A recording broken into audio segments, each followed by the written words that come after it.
एक और महत्वपूर्ण खबर की, और खबर यह है कि कल अक्षय तृतीया के दिन गोल्ड की बहुत जबरदस्त डिमांड रही है और बाजार के एक्सपर्ट के अनुमान के मुताबिक करीब करीब 25 से 30% का इजाफा गोल्ड ज्वेलरी की डिमांड में कल हमने देखी है।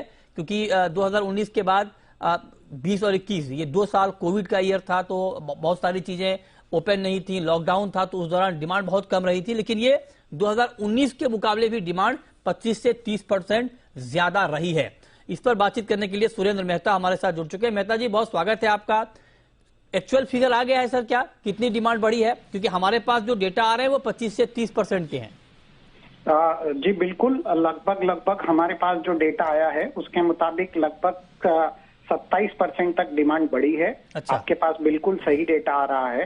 और आपको ये बता दूं कि अक्षय तृतीया कल भी मनाया गया था और बहुत सारे स्टेट्स के अंदर आज भी अक्षय तृतीया को मनाया जाएगा। अच्छा। तो आज भी गुजरात और महाराष्ट्र जैसे स्टेट में हमें सेल की उम्मीद है और हमें उम्मीद है कि ये फिगर लगभग 28 से 29 टन तक डेफिनेटली पहुंच जाएगा।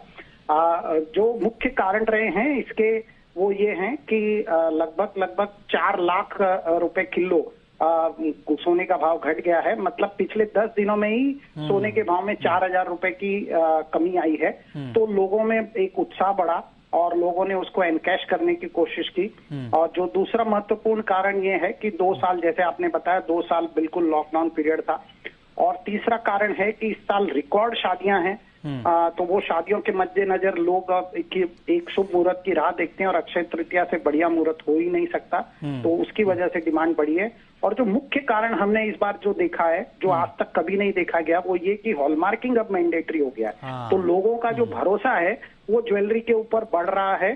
तो हमने ये देखा है कि ज्वेलरी में डिमांड में बहुत बढ़ोतरी हुई है और खास तौर पर साउथ के स्टेट्स में कई बड़े स्टोर में तो बिल्कुल लाइन लगी हुई थी सोना खरीदने के लिए। हमने महाराष्ट्र में भी कुछ इंटीरियर प्लेसेस में देखा है कि वहां पर सोने के कॉइन और ज्वेलरी खरीदने के लिए लाइन लगी हुई थी। तो बहुत ही अच्छी डिमांड रही है और अक्षय तृतीया बहुत ही सफलतापूर्वक रहा ज्वेलर्स कम्युनिटी के लिए और कंज्यूमर के लिए भी ये विन विन एडवांटेज है। क्योंकि कल हमने देखा कि लगभग $150 तक दाम गिर चुके थे और सबसे लोएस्ट प्राइस लोगों को मिला। ठीक बात है। तो आप कह रहे हैं कि बहुत बेहतरीन डिमांड कल हमने देखी है ज्वेलरी की। लेकिन कुणाल जी, ज्वेलरी की डिमांड तो ठीक है, आज चूंकि फेड का फैसला भी आएगा ब्याज दरों को लेकर, और उससे पहले गोल्ड का मार्केट बड़ा डरा फील कर रहा है। और देखिए कि हमने मंडे को भी बहुत तेज गिरावट देखी, 1200 रुपए तक दाम गिर गए। आज भी मार्केट दबाव में है और मार्केट 50 बेसिस पॉइंट दरों में जो बढ़ोतरी हो सकती है उसको मार्केट डिस्काउंट कर रहा है। तो ये घबराहट क्यों है? क्योंकि जब पहले भी ये बात संकेत मिले थे फेड की तरफ से, मार्केट ने उसको धीरे धीरे इग्नोर करना शुरू किया था। ये फिर नया डर कहां से आ गया सर गोल्ड के मार्केट में? जी मृत्युंजय जी, डर के आगे जीत है। तो ये जो ओवरऑल हमने गोल्ड में जो हमने मंदी देखी है, ये पूरा जो इवेंट है उसको गोल्ड ने डिस्काउंट कर दिया है। तो मेरी राय में यहाँ से कोई ज्यादा लंबा फॉल या लंबा पैनिक मुझे नजर नहीं आ रहा है। मेरी राय में मोमेंट्री, जब ये अनाउंसमेंट होता है तब $10-15 की मोमेंट्री डिप आपको गोल्ड में देखने मिलेगी। It's a buying opportunity. Unfortunately वो टाइम 11:30 बजे हमारे मार्केट बंद हो जाएगी। तो आज के दिन में जो भी गोल्ड में गिरावट आती है, that will be a buying opportunity. मेरी राय में अराउंड 50,300 50,400 बाइंग रेंज है। और कल मुझे लग रहा है यही गोल्ड आपको एटलीस्ट 700-800 रुपए ऊपर बेचने मिलेगा। अगर आप ये रेंज पे बाय करते हो तो कल शायद 51,000 या 51,200 में ही बेचने मिलेगा। So I am of the view कि कल गोल्ड के लिए बेटर रहेगा और आज जो गिरावट आएगी उस पर गोल्ड में मैं बाइंग करना प्रेफर करूंगा।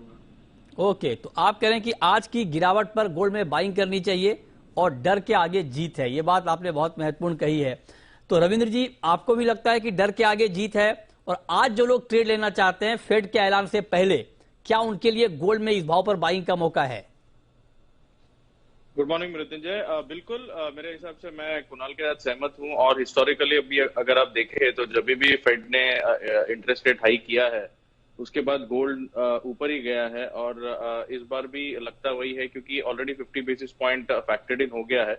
मेरे हिसाब से जो इम्पोर्टेंट पॉइंट रहेगा वो फेड का आगे का फ्यूचर स्टांस रहेगा। अगर वो एग्रेसिवली हॉकिश है तो फिर हो सकता है कि गोल्ड पे थोड़ा सा दबाव आ सकता है, लेकिन लगता नहीं है कि वो ऐसे रहेंगे, क्योंकि अगर हम डेटा फ्रंट पे देखें तो इस वीक में जो ISM मैन्युफैक्चरिंग डेटा है वो खराब था और GDP डेटा भी खराब था।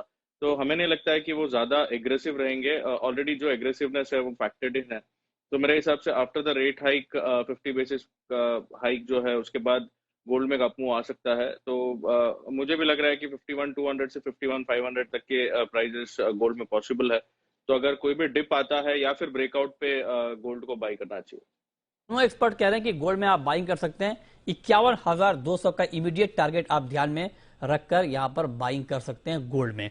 लेकिन मेहता जी, एक बात मैं आपसे पूछना चाहता हूं कि एक तो ज्वेलरी की डिमांड बहुत बढ़ी है, लेकिन इन्वेस्टमेंट बाइंग को लेकर मार्केट में थोड़ा घबराहट का माहौल है।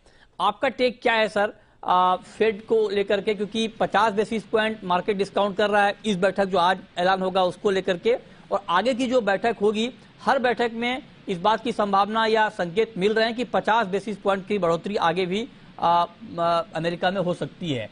तो क्या ऐसे में गोल्ड अभी रुका रहेगा सर लॉन्ग, अगर मीडियम टू लॉन्ग टर्म की बात की जाए, या मार्केट अब इस खबर की उतनी परवाह नहीं करेगा? बिल्कुल मृत्युंजय जी, इस खबर की अब मार्केट को कोई परवाह नहीं है, क्योंकि ऑलरेडी हम ऊपर से लगभग $150 इसमें डाउनफॉल देख चुके हैं। और फेड में हमेशा ऐसा होता है कि जैसे मेरे दोनों एक्सपर्ट ने कहा कि डर के आगे जीत है, तो बिल्कुल यहाँ भी डर के आगे ही जीत होने वाली है। देखिए, एक मोमेंट्री जब 11:30 बजे ये भारतीय समय के अनुसार ऐलान होगा तो यहाँ का मार्केट तो बंद हो चुका होगा। लेकिन हम इंटरनेशनल मार्केट में हम एक मोमेंट्री देख सकते हैं कि शायद एक $15 से $17 का एक इफेक्ट आवे, लेकिन उसके बाद गोल्ड वहां से ऊपर ही जाएगा। और कल मेरे हिसाब से भारतीय बाजारों में, जैसे दोनों एक्सपर्ट कह रहे हैं, लगभग 50,900 से लगा के 51,200 के बीच में ही हमें ओपनिंग में गोल्ड मिलेगा, ऐसी मुझे उम्मीद। ओके, तो आप भी कह रहे हैं कि धीरे धीरे मार्केट अब ऊपर जाएगा, मतलब गिरावट की बहुत ज्यादा गुंजाइश बची नहीं है, ये हमारे सारे एक्सपर्ट कह रहे हैं। बहुत शुक्रिया सुरेंद्र मेहता जी आपका हमारे साथ जुड़ने के लिए, गोल्ड पर अपना व्यू देने के लिए।